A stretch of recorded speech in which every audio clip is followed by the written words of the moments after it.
आप सुन रहे हैं एजी एंटरटेनमेंट की धमाकेदार प्रस्तुति।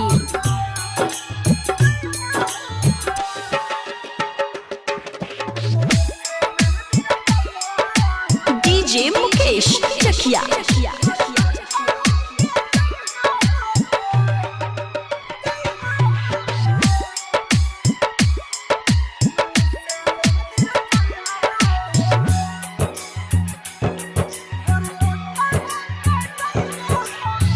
Mix by AG recording studio.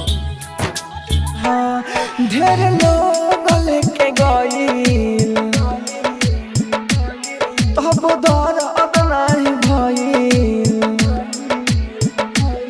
ढेर लोग लेके गइल तब दर्द नहीं भइल। जाने तू आज मैया हो भर लोटा लेके जइहा हो। खुनवे से मेहदी रचैया हो भर लोटा लेके जइहा हो। खुनवे से मेहदी रचैया हो। ढेर लोग लेके गइल तब दर्द नहीं भइल। ढेर लोग लेके गइल तब दर्द नहीं भइल। जाने तू आज मैया हो भर लोटा लेके जइहा हो। खुनवे से मेहदी रचैया हो भर लोटा लेके जइहा हो। खुनवे से मेहदी रचैया हो। आप सुन रहे हैं एजी एंटरटेनमेंट की धमाकेदार डीजे प्रस्तुति। मुकेश चकिया।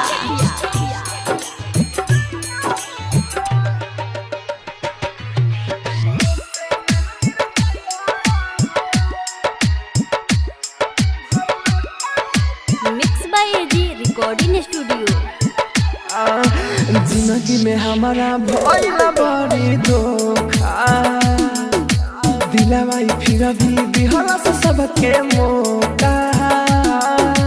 रब से बदुआ हंसत रही पागल दीवाना रहे तोहर कहीं। सोना सोना हमर सोना करे ढेर जाने सोना। सोना सोना हमर सोना करे ढेर जाने सोना। प्यारे अपन जतैया हो भर लोटा लेके जइहा हो। खुनवे से मेहदी रचैया हो भर लोटा लेके जइहा हो। खुनवे से मेहदी रचैया हो। आप सुन रहे हैं एजी एंटरटेनमेंट की धमाकेदार डीजे प्रस्तुति। मुकेश चकिया।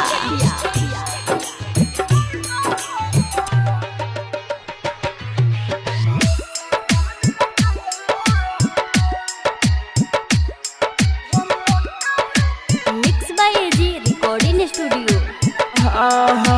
प्यार में तू ही सबे कहलू लीला। सच्चा मोहब्बत हमको नहीं मिला। राहुल कहे देर ना लगइहा जाए के बेरा मुहावा रान देखइहा। अमित आशिक कहता रे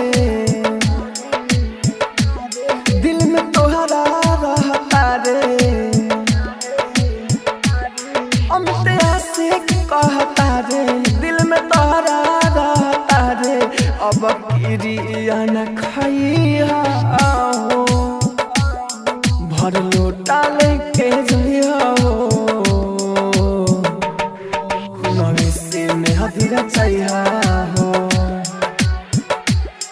भर लोटा लेके जइहा हो। खुनवे से मेहदी रचैया हो। एजी रिकॉर्डिंग स्टूडियो रोशनपुर सपहा।